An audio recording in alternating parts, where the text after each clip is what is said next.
Operation Sindoor గురించి నిజానికి పాజ్‌కెళ్ళి దగ్గర దగ్గర ఒక సుమారుగా నెల అవుతోంది. కానీ దాని గురించి సంబంధించిన వార్తలు మాత్రం ఇంకా వస్తూనే ఉన్నాయి. మనకంటే ఎక్కువ నిజానికి చెప్పండి మన శత్రువులే రివీల్ చేస్తున్నారు అనుకోవచ్చా సార్? రీసెంట్‌లీ పాకిస్తాన్ కూడా మనలాగే ఫారెన్‌కెళ్తూ ఉంది. మనం మన డెలిగేషన్స్‌ని పంపించినట్టు. అందులో భాగంగా వాళ్ళు ఏదైతే రివీల్ చేసింది ఇంట్రెస్టింగ్ అంశం ఏంటంటే సార్, మనం కేవలం 11 బేస్‌లే చెప్పాం.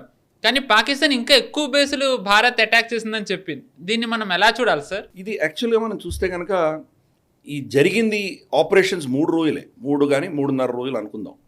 ఈ ఆపరేషన్ గురించి రాబోయే ఎన్ని దశకాలుగానో దీని మీద రీసెర్చ్ చేస్తారు. దాని మీద చాలా డిఫెన్స్ కాలేజెస్లో దీని గురించి ప్రస్తావన ఉంటుంది. దీన్ని స్టడీ చేస్తారు. ఎందుకంటే 2 న్యూక్లియర్ శక్తులైనటువంటి దేశాలు రెండవ ప్రపంచ యుద్ధం తర్వాత ఇంత పెద్ద ఎత్తున వాళ్ళ సరిహద్దులు దాటి కొట్టుకున్నటువంటి ఘటన ఇంతవరకు లేదు. కాబట్టి అది ఫస్ట్ రెడ్ లైన్ క్రాస్ అయ్యి న్యూక్లియర్ థ్రెషోల్డ్ కంటే కిందనే కన్వెన్షనల్ యుద్ధం 2 న్యూక్లియర్ దేశాలు చేయొచ్చు అన్నటువంటి డాక్ట్రిన్ని మనం ఇప్పుడు భారతదేశం ఎస్టాబ్లిష్ చేసాం. కాబట్టి రేపటి రోజు చైనా యుఎస్ఏకి యుద్ధాలు వస్తే కానీ, రష్యా యూరోప్లో యుద్ధాలు వస్తే కానీ, లేదా రష్యా అమెరికాతో యుద్ధాలు వస్తే కానీ ఎలా హ్యాండిల్ చేయాలి, మనకు న్యూక్లియర్ థ్రెషోల్డ్ దాటకుండా ఎలా యుద్ధాలు చేయాలన్న దాంట్లో ఇది మనం చేసినటువంటి ఆపరేషన్ సింధూర్ ఉన్నదో అది చాలా కీలకం కాబోతుంది. కాబట్టి ఎన్నో దశకాలుగా చాలా కాలంగా దీని గురించి రీసెర్చ్ అన్నది జరుగుతుంది. పైపెచ్చు మనం చాలా కొన్ని విషయాలు కొన్ని చెప్పాము, కొన్ని చెప్పలేదు. చెప్పినవి ఏంటి, చెప్పినవి ఎందుకు చెప్పాము, చెప్పనివి ఏంటి, అవి ఎందుకు చెప్పలేదు, వీటి మీద కూడా చర్చ బాగా జరుగుతుంది. అది ఈరోజు పాకిస్తాన్ క్లెయిమ్ చేస్తోంది. ఫర్ ఇన్స్టెన్స్ మనం కొట్టినటువంటి స్థావరాలు, మనం ఒప్పుకున్నటువంటి స్థావరాలు ఏంటి మనకు చూస్తే కనుక మనకు బహావల్పూర్లో ఆఫ్ కోర్స్ అది ఎయిర్ బేస్ కాదు, అది జైషే మహమ్మద్ హెడ్ క్వార్టర్స్. అంటే మీరు చెప్తుంది ఫస్ట్ May 7th చేసింది ఆపరేషన్ సింధూర్. May 7th నుంచి 10th వరకు జరిగిన అన్ని కూడా ఎక్కడెక్కడ కొట్టాము, వాళ్ళ ఎయిర్ ఫోర్స్ బేసెస్ కావచ్చు, లేదా అక్కడ కొన్ని వాళ్ళ ఈ టెర్రరిస్ట్ ఆర్గనైజేషన్ సంబంధించినటువంటి స్థావరాలు, క్యాంప్స్ అవి కావచ్చు, అలాగే ఇతరత్ర ఏమైనా ఇన్స్టలేషన్స్ కొట్టామా, ఇవన్నీ కూడా మనం చూస్తే కనుక Bahawalpur Jaish-e Mohammed head quarters, Muridke LET head quarters, Muzaffarabad అది పీఓజేకే హెడ్ క్వార్టర్స్, అక్కడ కూడా టెర్రరిస్ట్ క్యాంప్స్ని కొట్టాము. కోట్లీ అది కూడా పీఓజేకేలో ఉంది, అక్కడ కూడాను. రావ్లా కోట్ పూంచ్కి జస్ట్ అటు సైడ్ ఉంటుంది, అది కూడా పీఓజేకేలో ఉంటుంది. చక్స్వారీ అది కూడాను, భీంబర్, నీలం వ్యాలీ ఇవన్నీ కూడాను పీఓజేకేలో ఉంటాయి. ఝేలం, చక్వాల్ పాకిస్తాన్ లోపల ఉంటాయి. ఇవి మనం కొట్టాం మనం. అలాగే చూస్తే కనుక వాళ్ళ నూర్ ఖాన్ ఎయిర్ బేస్, రఫీకి, మురీడ్, సొక్కోర్, సియాల్కోట్, పస్రూర్, చునియన్, సర్గోడా, స్కర్దు, బొలారి, జకోబాబాద్ ఇవి మనం కొట్టామని మనం ఒప్పుకున్నాం. మనం స్కర్దు ఆఫ్ కోర్స్ మనకు గిల్గిట్ బాల్తిస్తాన్లో ఉంది, జకోబాబాద్ వచ్చేసి మనకు సింధులో ఉంది, అలాగే మనకు మురీద్ కూడాను కరాచీ దగ్గర ఉన్నటువంటిది. సో ఎక్స్టెన్సివ్ కొట్టామని మనం చెప్పాం. పాకిస్తాన్ వాళ్ళ రిపోర్ట్లో వాళ్ళు ఏం చెప్తున్నారంటే ఇవి కాకుండా యాడ్ చేశారు వాళ్ళు. పెషావర్ ఎంత దూరం ఉన్నది, అంత దూరం నేను కొట్టామంటున్నారు. జంగ్, హైదరాబాద్, సింధులో హైదరాబాద్, గుజరాత్, దాని గుజరాత్ అని పిలుస్తాం.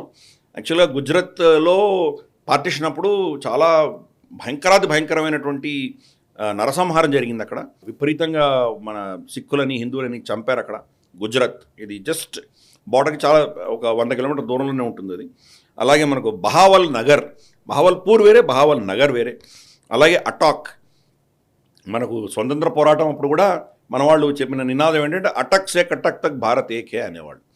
అంటే అటక్ తర్వాత అంతా మనం ఆఫ్ఘనిస్తాన్ అని రికగ్నైజ్ చేసేవాళ్ళం. కానీ మనకు బ్రిటిష్ వాళ్ళు ఈ సరిహద్దులు గీయడంతో, మనకు డూరన్ లైన్ గీయడంతో ఇది అటక్ అనేది ఇప్పుడు పాకిస్తాన్లో ఉన్నది. కాబట్టి అటక్ దగ్గర కొట్టామంటే ఆల్మోస్ట్ ఆఫ్ఘనిస్తాన్ బోర్డర్ దగ్గర కొట్టాం మనం. చోర్ ఇటువంటివన్నీ బేస్లన్నీ వాళ్ళు చెప్తున్నారు.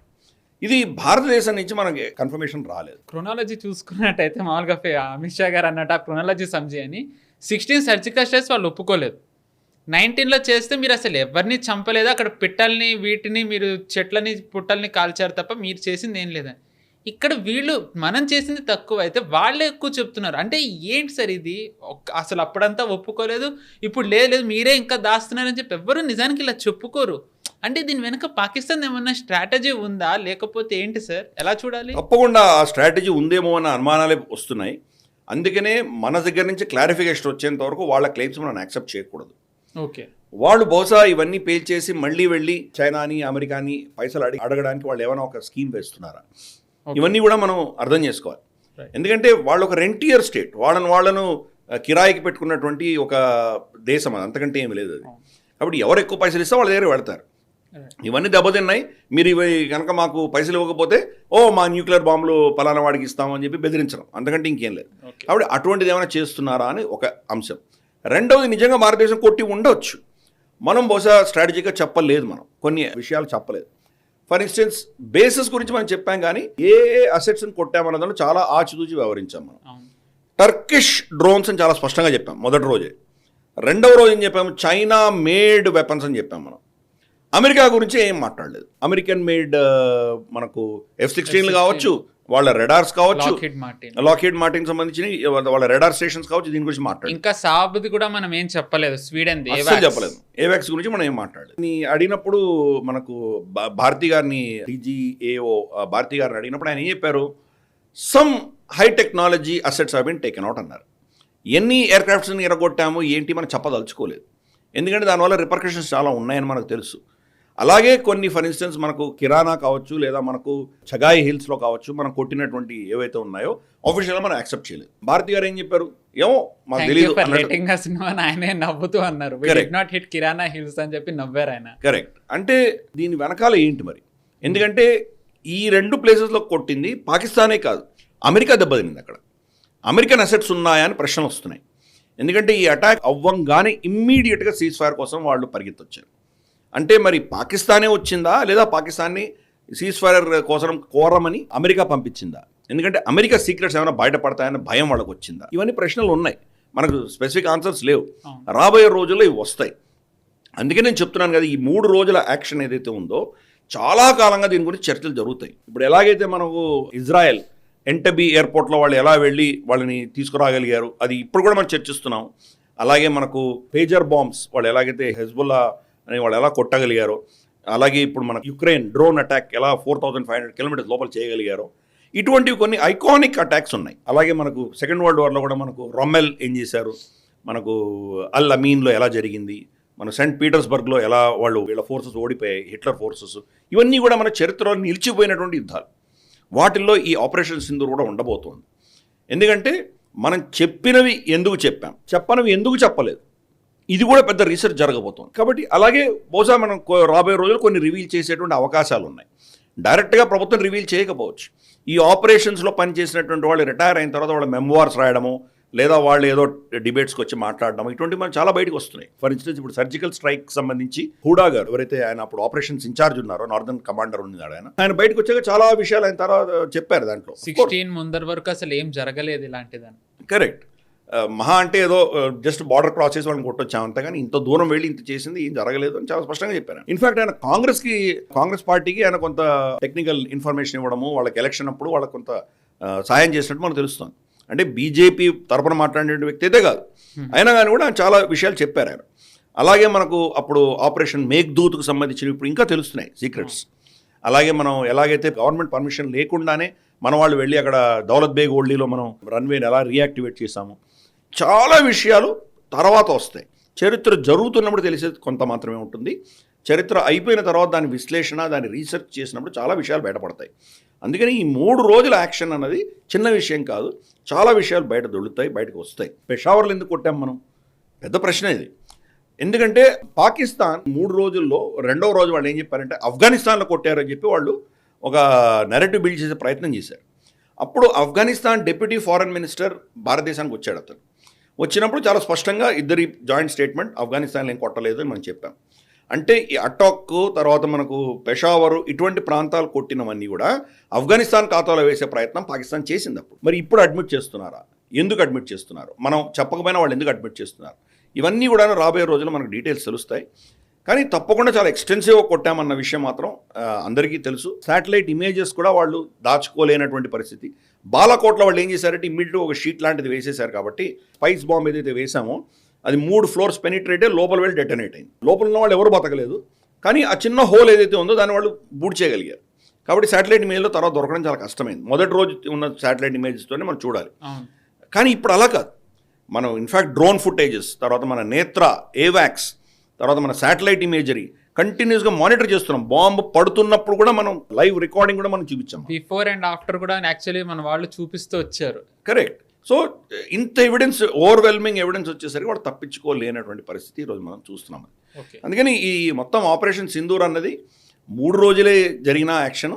బహుశా ఇంకా కొన్ని 2-3 దశకాలుగా దీని గురించి చాలా చర్చ, చాలా రీసెర్చ్ అన్నది జరుగుతుంది. ఇంకా చాలా కొత్త కొత్త అంశాలు కూడా మన బయటికి వస్తాయి. చాలా ఎక్స్టెన్సివ్గా వాళ్ళని కొట్టాము. వాళ్ళ నిజంగా వాళ్ళు కోలుకోలేనంత పెద్దగా వాళ్ళకు దెబ్బ కొట్టాం మనం. ఫస్ట్ టైం 1947 తర్వాత భారతదేశమే ప్రియంటివ్ స్ట్రైక్స్ చేసాం. ఇంతవరకు వాళ్ళు మన మీద దాడులు చేసేవాళ్ళు. మన ఫార్వర్డ్ బేసిస్ అంతా వాళ్ళు పఠాన్కోట్ అక్కడంతా వాళ్ళు ఫస్ట్ వచ్చి దాడులు చేసేవాళ్ళు. వాడు కొట్టిన తర్వాత మనం రియాక్ట్ అయ్యేవాళ్ళం. ప్రతి యుద్ధంలో మనకేదో నోబెల్ ప్రైజ్ కావాలి, సర్టిఫికేట్ల కోసం పాకలాడాము అప్పట్లో. మేము యుద్ధం ఎప్పుడు స్టార్ట్ చేయాలో చాలా గొప్పగా చెప్పుకునేవాళ్ళం. సరే, ఇప్పుడు కూడా 22 ఏప్రిల్ వాడే యుద్ధం స్టార్ట్ చేసాడని మన నేరేటివ్ ఎలాగో ఉన్నది. అది కాకుండా వాడు మన మీద ఎప్పుడైతే డ్రోన్స్ పంపించాడో నెక్స్ట్ డే మ్యాసివ్ అటాక్, 23 నిమిషాలలో 11 స్థావరాల మీద దాడి చేసినట్టు మనం ఒప్పుకుంటున్నాము. వాడు ఇంకా ఎక్కువ స్థావరాలని వాడు చెప్తున్నాడు. అంటే 23 నిమిషాల్లో అంత ప్రిసైజ్ స్ట్రైక్స్, ఎక్స్టెన్సివ్ 3000 కిలోమీటర్ దూరంలో కొట్టగలిగామంటే ఎంత పెద్ద స్ట్రైక్స్ మనం అర్థం చేసుకోవచ్చు. అది వాడి air base, air force take off అవ్వకుండా కొట్టిపడేసాం మనం. రన్వేలు టేక్ ఆఫ్ అవ్వలేరు, వాడి హ్యాంగర్స్ని కొట్టాము, వాడి కమాండ్ కంట్రోల్ స్ట్రక్చర్స్ని కొట్టాము, వాడి అమ్యూనిషన్ డంప్స్ని కొట్టాము, ప్రతి దగ్గర ఎక్స్టెన్సివ్ కొట్టాము. వాడు నిజంగా ఎయిర్ ఫోర్స్ ఎందుకు పని రాకుండా పోయింది. Air defences కొట్టాము.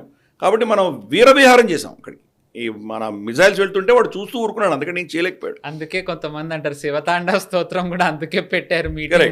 ఇన్ఫాక్ట్ అది ఈస్టర్న్ కమాండ్ వాళ్ళు ప్రెస్ బ్రీఫింగ్ వాళ్ళ వీడియో క్లిప్లో వెనకాల శివతాండవ స్తోత్రం పెట్టారు వాళ్ళు. బట్ నిజంగా ఇది మనకు తెలుస్తున్నాయి, ఇప్పుడిప్పుడు ఇంకా చాలా విషయాలు తెలుస్తున్నాయి. కాబట్టి మనం డిఫెన్స్ రౌండప్లో ఇంకా కొత్త కొత్త విషయాలు తెలిసినప్పుడు దాన్ని మనం కవర్ చేసుకుంటూ వెళ్దాం.